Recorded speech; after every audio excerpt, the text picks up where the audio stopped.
തദ്ദേശ തെരഞ്ഞെടുപ്പിലെ അന്തിമ സ്ഥാനാർത്ഥി ചിത്രം അറിയാൻ ഇനി മണിക്കൂറുകൾ മാത്രം. വൈകിട്ട് 3 മണിവരെ നാമനിർദ്ദേശ പത്രികകൾ പിൻവലിക്കാമെന്നിരിക്കെ വിമത സ്ഥാനാർത്ഥികളെ അനുനയിപ്പിക്കാനുള്ള നെട്ടോട്ടത്തിലാണ് മുന്നണികൾ. തിരുവനന്തപുരത്ത് 4 വാർഡുകളിൽ CPM വിമത ഭീഷണി നേരിടുമ്പോൾ കേരള കോൺഗ്രസ് ഒറ്റയ്ക്ക് മത്സരിക്കുന്നത് UDF-ന് തലവേദനയാണ്. കൊച്ചി, കോഴിക്കോട് കോർപ്പറേഷനുകളിൽ UDF-ന് വിമത ശല്യമുണ്ട്. കണ്ണൂരിലെ ആന്തൂർ പഞ്ചായത്തിൽ 5 വാർഡുകളിൽ വരണാധികാരിയുടെ തീരുമാനം UDF-ന് നിർണായകമാകും. പത്രികയിലെ ഒപ്പുമായി ബന്ധപ്പെട്ട 5 പത്രികകളിലാണ് വരണാധികാരി തീരുമാനമെടുക്കുക. 1,54,547 പത്രികകളാണ് നിലവിൽ തെരഞ്ഞെടുപ്പ് കമ്മീഷന് കിട്ടിയിട്ടുള്ളത്. സംസ്ഥാനത്തിന്റെ വിവിധ ഭാഗങ്ങളിൽ നിന്നും ഞങ്ങളുടെ പ്രതിനിധികൾ തിരുവനന്തപുരത്ത് നിന്ന് VV അരുൺ, കൊച്ചിയിൽ നിന്ന് ഡാനി പോൾ, കോഴിക്കോട് നിന്ന് അനീഷ് കുമാർ, കണ്ണൂരിൽ നിന്ന് TG സജിത്, കോട്ടയത്ത് നിന്ന് G ശ്രീജിത്ത്, കാസർകോട്ടെ വിവരങ്ങളുമായി KV ബൈജു, ഒപ്പം മലപ്പുറത്ത് നിന്ന് CV അനുമോദും ചേർന്നു. ആദ്യം അരുണിലേക്ക്. അരുൺ, തിരുവനന്തപുരത്ത് സാധാരണഗതിയിൽ CPM-ന് അങ്ങനെ വിമത ശല്യം നേരിടേണ്ടി വരാറില്ല. അത് ഏതെങ്കിലും വിധത്തിലൊക്കെ ഒതുക്കി തീർക്കുകയാണ് പതിവ്. പക്ഷേ ദേശാഭിമാനി മുൻ ബ്യൂറോ ചീഫ് അടക്കം വിമതനായി മത്സരിക്കാൻ ഇറങ്ങുമ്പോൾ അത് CPM-ന് ചെറിയ രീതിയിൽ അഭിമാന പ്രശ്നം ഉണ്ടാക്കുന്നുണ്ട്. പ്രധാനമായും എവിടെയൊക്കെയാണ് ഭീഷണികൾ ഉള്ളത്? ഈ കേരള കോൺഗ്രസ് സ്ഥാനാർത്ഥി അനുനയിപ്പിക്കാൻ ഇതുവരെയും UDF-നും കഴിഞ്ഞിട്ടില്ലേ?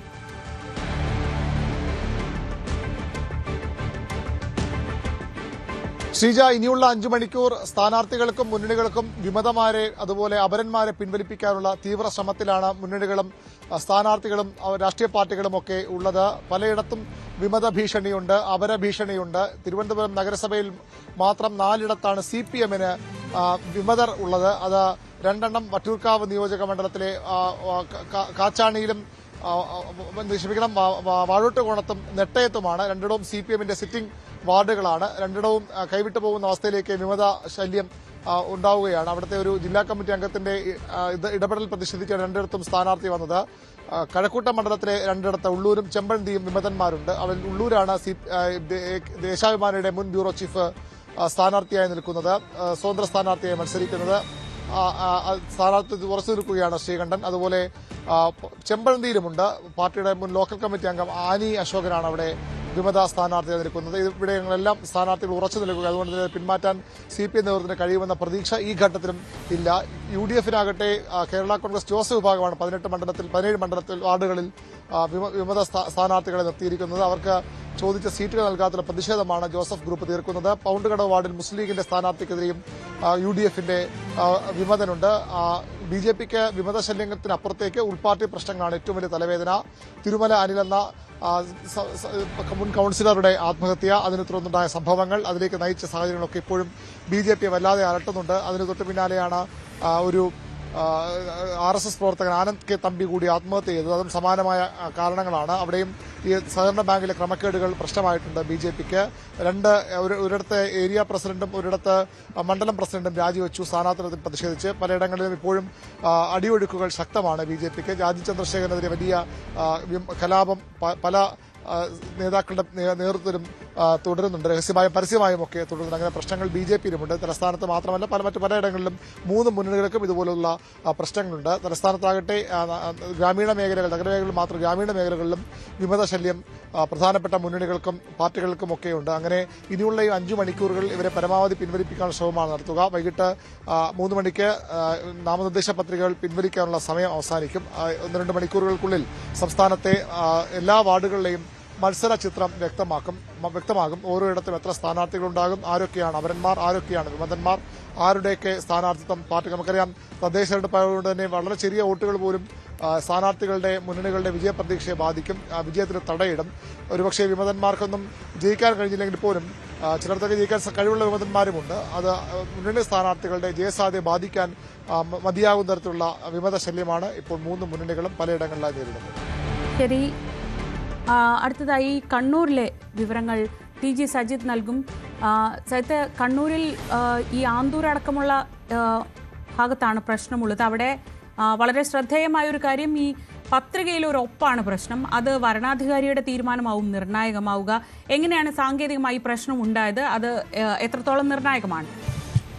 ആന്തൂർ നഗരസഭ എല്ലാ കാലത്തും വിവാദത്തിൽ പെടാറുള്ളതാണ്. കഴിഞ്ഞ തവണ എതിരാളികളില്ലാതെ വിജയിച്ച ഇടം എന്നതാണ്, പ്രതിപക്ഷമില്ലാത്ത നഗരസഭ എന്നതൊക്കെയാണ് സംസ്ഥാനത്ത് ചർച്ചയാവുന്നത്. അതേസമയം ഇത് ജനാധിപത്യത്തെ കശാപ്പ് ചെയ്യുന്നതിന് ഉദാഹരണമാണ് ആന്തൂരിലെ സാഹചര്യം എന്നതാണ് പ്രതിപക്ഷം, കോൺഗ്രസ് ഒക്കെ ഉയർത്തിക്കാട്ടുന്നത്. കുറേ നാളുകളായി കോൺഗ്രസ് ഈ ആക്ഷേപം ഉന്നയിക്കുന്നു.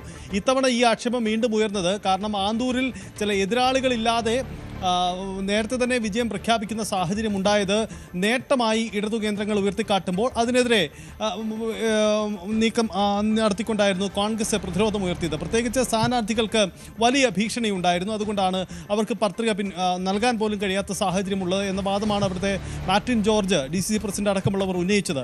ഇപ്പോഴുണ്ടായിരിക്കുന്ന സാഹചര്യം 5 ഇടങ്ങളിലെ പത്രിക സംബന്ധിച്ച് വലിയ വെല്ലുവിളി UDF-നുണ്ട്. കാരണം ഈ ആന്തൂർ നഗരസഭയിൽ 5 വാർഡുകൾ നൽകിയ പത്രിക സംബന്ധിച്ചുള്ള പ്രതിസന്ധി ഇങ്ങനെയാണ്. ഈ പത്രികയിൽ പിന്തുണച്ച നാമനിർദ്ദേശ പത്രികയിൽ ഒപ്പിട്ടവർ വ്യാജ ഒപ്പാണ് എന്ന ആക്ഷേപം ഉന്നയിച്ചത് ഇടതുമുന്നണിയാണ്. ഇതേ തുടർന്ന് ഈ സൂക്ഷ്മ പരിശോധനാ വേളയിൽ ഈ പത്രികകൾ മാറ്റിവെക്കുകയായിരുന്നു. ഈ പത്രികയിൽ ഇന്ന് അന്തിമ തീരുമാനമുണ്ടാകും. കാരണം ഇന്ന് തെരഞ്ഞെടുപ്പ് ചിത്രം വ്യക്തമാവേണ്ടതാണ്. അതുകൊണ്ട് തന്നെ ഇക്കാര്യത്തിൽ അന്തിമ തീരുമാനമുണ്ടാകും. ഒപ്പിട്ടവരോട് നേരിട്ട് ഹാജരാവാൻ ആവശ്യപ്പെട്ടിട്ടുണ്ട്. അതുകൊണ്ടുകൂടിയാണ് ഇക്കാര്യത്തിൽ ഇന്ന് തീരുമാനമുണ്ടാകുന്നത്. എന്തായാലും ഈ കാര്യത്തിൽ തെരഞ്ഞെടുപ്പ് കമ്മീഷൻ ഇന്ന് അന്തിമ തീരുമാനമെടുക്കുകയാണ്. അങ്ങനെയെങ്കിൽ 5 പേരുടെ പത്രിക നിലനിൽക്കുമോ അതോ തള്ളുമോ എന്ന കാര്യത്തിൽ വ്യക്തത ഉണ്ടാകും. ഒരുപക്ഷേ പത്രിക തള്ളിയാൽ അത് പുതിയ രാഷ്ട്രീയ വിവാദത്തിലേക്കും തർക്കത്തിലേക്കും ഒക്കെ പോകും. ഇടതുപക്ഷം അങ്ങനെയെങ്കിൽ അവർക്ക് 5 വാർഡിൽ കൂടി എതിരാളികളില്ല എന്ന സാഹചര്യം അവിടെ ഉണ്ടാവാൻ സാധ്യതയുണ്ട്.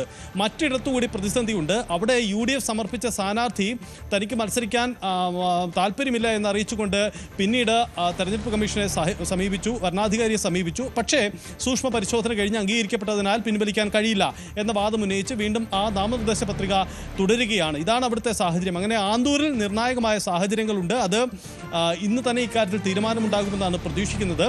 സംസ്ഥാനത്തിൻ്റെ പൊതുചിത്രത്തിൽ പൊതുവിൽ കോൺഗ്രസ് ഇത്തവണ തദ്ദേശ തെരഞ്ഞെടുപ്പിൽ നേരത്തെ തയ്യാറെടുത്തവരാണ്. അതുകൊണ്ട് തന്നെ എല്ലാ നഗരസഭകളിലും കോർപ്പറേഷനിലുമൊക്കെ സ്ഥാനാർത്ഥി നിർണ്ണയത്തിൽ പൊതുവിൽ തങ്ങൾക്ക് തുടക്കത്തിൽ തന്നെ മുന്നോട്ട് പോകാൻ കഴിഞ്ഞു എന്ന അവകാശവാദം കോൺഗ്രസിനുണ്ടായിരുന്നു. ഏറെക്കുറെ അത് ശരിയുമായിരുന്നു. പക്ഷേ അവസാന ചിത്രത്തിലേക്ക് വരുമ്പോൾ ഇപ്പോഴും പതിവ് പോലെ കോൺഗ്രസിന് വിമത സാന്നിധ്യമുണ്ട്. UDF-ന് പൊതുവിൽ അത് പ്രതിസന്ധികളുണ്ട്. പക്ഷേ മുൻപത്തെ പോലെ അത്ര ശക്തമല്ല എന്നതാണ് ഇത്തവണത്തെ പ്രത്യേകത. ശരി, ഇനി കൊച്ചിയിൽ നിന്ന് വിവരങ്ങൾ ഡാനി പോൾ നൽകും. ഡാനി, ഈ കൊച്ചിയിൽ UDF-നും വിമതശല്യം കാര്യമായിട്ടുണ്ട്. അവിടെ ഏതൊക്കെ ഭാഗത്താണ് ഈ പ്രശ്നമുള്ളത്? അത് ഈ അവസാന മണിക്കൂറുകളിൽ ആ വിമതന്മാരെ പിൻവലിപ്പിക്കാനോ അല്ലെങ്കിൽ വിമതന്മാരെ അനുനയിപ്പിക്കാനുള്ള നീക്കങ്ങൾ എങ്ങനെയൊക്കെയാണ് നടക്കുന്നത്?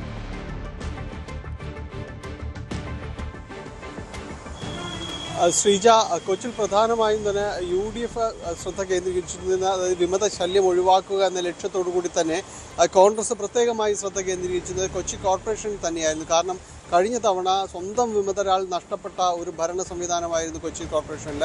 ആ വിമതർ പിന്നീട് ഇടതുമുന്നണിക്ക് ഒപ്പം ചേരുകയും ഇപ്പോൾ അവർ സ്ഥാനാർത്ഥികളായ ഔദ്യോഗിക സ്ഥാനാർത്ഥികളെ ലിസ്റ്റ് അടക്കം ഇടം നേടുകയും ചെയ്ത കാഴ്ചയാണ് കാണുന്നത്. അപ്പോൾ അനുഭവങ്ങൾ പാഠം പഠിപ്പിച്ചിരിക്കുന്നു. അതിൽ നിന്നുകൊണ്ട് തന്നെ ഇപ്പോൾ ഇത്തവണ നേരത്തെ തന്നെ ഈ ഒരുക്കങ്ങൾ തുടങ്ങുകയും വിമതരെ ഒഴിവാക്കുമെന്ന വലിയ രീതിയിലൊരു പ്രതിജ്ഞ എടുത്തുകൊണ്ട് മുന്നോട്ട് പോവുകയും ചെയ്തു. എങ്കിലും വലിയ രീതിയിൽ അത് ഇമ്പാക്റ്റ് ഉണ്ടാക്കി എന്നാണ് DCC പ്രസിഡന്റ് പറഞ്ഞത്. എങ്കിലും 6ഓളം ഇടങ്ങളിൽ തന്നെ വിമത സ്ഥാനാർത്ഥികൾ ഉണ്ട് എന്നത് തന്നെയാണ്. കഴിഞ്ഞ തവണ മത്സരിച്ചിരുന്ന സിറ്റിംഗ് കൗൺസിലർ ആയിരുന്നവർ തന്നെയാണ് പലയിടത്തും 3ഓളം ഇടങ്ങളിൽ വന്നത്. പശ്ചിമ കൊച്ചിയിൽ ബാസുൽ ബാബു മത്സരിക്കുന്നു. അതോടൊപ്പം തന്നെ പനമ്പള്ളി നഗറിലേക്ക് വരുമ്പോൾ മാലിനി എസ് കുറുപ്പ് മത്സരിക്കുന്നു. സ്റ്റേഡിയം വാർഡിലേക്ക് വരുമ്പോൾ ജോസഫ് അലക്സ് എന്ന് പറഞ്ഞ മുൻ കൗൺസിലർ തന്നെ മത്സരരംഗത്തേക്ക് വരികയും ചെയ്യുന്നു. വലിയ വെല്ലുവിളികളാണ് ഇവരെല്ലാം തന്നെ ഈ രംഗത്ത് അവർ ഔദ്യോഗിക സ്ഥാനാർത്ഥികൾക്കെതിരെ ഉയർത്തുന്നത്. ഏതായാലും വലിയ ഈ വിമതരെ ഒഴിവാക്കാനുള്ള അവസാനവട്ട ശ്രമങ്ങളുടെ ഒരു അവസരം ഇന്നുകൂടിയാണ്. അത് എത്ര കണ്ട ഫലപ്രാപ്തിയിൽ എത്തുമെന്നതാണ്. ഇതിനകം തന്നെ പലരും തന്നെ പ്രതിപക്ഷ നേതാവ് ഉൾപ്പെടെയുള്ളവർ ഈ വിഷയത്തിൽ ഇടപെട്ടുകൊണ്ട് സംസാരിച്ചെങ്കിൽ അവർ പിന്നാക്കം പോകാൻ തയ്യാറായില്ല എന്ന് തന്നെയാണ് മനസ്സിലാക്കുന്നത്. അപ്പോൾ ഈ രീതിയിൽ കോൺഗ്രസിന് ഈ രീതിയിലുള്ള വിമത ശല്യം നേരിട്ട് തന്നെ അലട്ടുമ്പോൾ ഇടതുമുന്നണിയിലേക്ക് വരുമ്പോൾ ചില പൊതു സ്വതന്ത്രർ ചിലയിടങ്ങളിലെങ്കിലും ഇടതുമുന്നണിക്കാണ് കൂടുതൽ ഭീഷണിയാവുന്നത്. അങ്ങനെ പല സ്ഥലങ്ങളിലും തന്നെ ഈ പൊതു സ്വതന്ത്രർ പ്രത്യക്ഷപ്പെട്ടിട്ടുണ്ട്. അപ്പോൾ ഇവരോട് ചില സമവായ ചർച്ചകളടക്കം നടത്തുന്നുണ്ട്.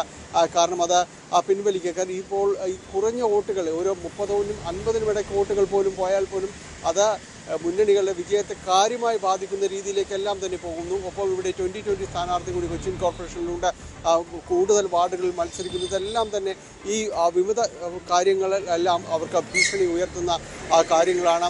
BJPയിലേക്ക് NDAയിലേക്ക് വരികയാണെങ്കിൽ കൊച്ചിൻ കോർപ്പറേഷനെ സംബന്ധിച്ചിടത്തോളം 7ഓളം ഇടങ്ങളിൽ ഇവർക്ക് സ്ഥാനാർത്ഥികളെ ഇല്ല എന്നതാണ്.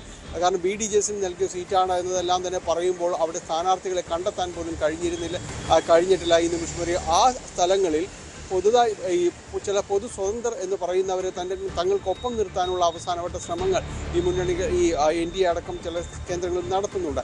ഏതായാലും ഇന്ന് വൈകുന്നേരത്തോടുകൂടി ഈ ഒരു പൊതു ചിത്രം നമുക്ക് മനസ്സിലാക്കാനായിട്ട് സാധിക്കും. എന്തായാലും വിമതരെ ഒഴിവാക്കാനുള്ള ശ്രമങ്ങൾ അവസാനവട്ടവും ഈ UDF ക്യാമ്പുകളിൽ കോൺഗ്രസിലെല്ലാം തന്നെ സജീവമാണ്. കോർപ്പറേഷന് പുറത്തേക്ക് ജില്ലയിലെ മറ്റിടങ്ങളിലേക്ക് വരുമ്പോഴും പലയിടങ്ങളിലുമെല്ലാം ഇതേപോലുള്ള അവസ്ഥയുണ്ട്. പെരുമ്പാവൂർ അടക്കമുള്ള മേഖലകളിൽ അങ്ങനെ തങ്ങളോട് കൂടിയാലോചനകൾ നടത്താതെ സ്ഥാനാർത്ഥി നിർണയിച്ചു എന്ന പ്രതിഷേധം തന്നെ ജില്ലാ നേതൃത്വത്തിനുണ്ട്. പലരും സ്ഥാനാർത്ഥികളായിട്ട് തന്നെ മാറുന്നു, തങ്ങൾ പിന്മാറില്ല എന്ന പ്രഖ്യാപനം തന്നെ നടത്തിയിട്ടുണ്ട്. ഏതായാലും ഇവരോടെല്ലാം അവസാനവട്ട ചർച്ചയാണ്. അവസാനവട്ട ചർച്ചയെന്നല്ല, അവസാനവട്ട വിലപേശൽ എന്ന രീതിയിൽ തന്നെയാണ് കാര്യങ്ങൾ പോകുന്നത്. കാരണം ഒരു പുനഃസംഘടനയിലെല്ലാം തന്നെ ഒരു സ്ഥാനമാനങ്ങൾ നൽകിക്കൊണ്ട് നിലനിർത്താമെന്നതടക്കമുള്ള വാഗ്ദാനങ്ങൾ പലയിടങ്ങളിലായിട്ട് നൽകുന്നു. ഏതായാലും അത് ശ്രമം വിജയിക്കുമോ ഇല്ലയോ എന്നതാണ് ഇന്ന് വൈകുന്നേരത്തോടുകൂടി അറിയാനുള്ളത്. അത്തരം ചർച്ചകൾ മുന്നണികളുടെ ഭാഗത്ത് നിന്ന് പല രീതിയിലും, ചിലർ NDAയുടെ ഭാഗത്ത് നിന്ന് സ്വതന്ത്രരെ കൂട്ടി നിർത്തി സ്ഥാനാർത്ഥിയില്ലായ്മ പ്രശ്നം പരിഹരിക്കാനും അതോടൊപ്പം സ്വതന്ത്രർ തങ്ങളുടെ സ്ഥാനാർത്ഥിക്ക് ഭീഷണിയാകാതിരിക്കാൻ ഇടതു മുന്നണിയും ചർച്ച നടത്തുമ്പോൾ റിബലുകളെ ഒഴിവാക്കാനുള്ള തീവ്ര ശ്രമത്തിലാണ് ജില്ലാ കോൺഗ്രസ് നേതൃത്വം. ശരി, മലപ്പുറത്ത് നിന്ന് അനുമോദാണ് വിവരങ്ങൾ നൽകുന്നത്.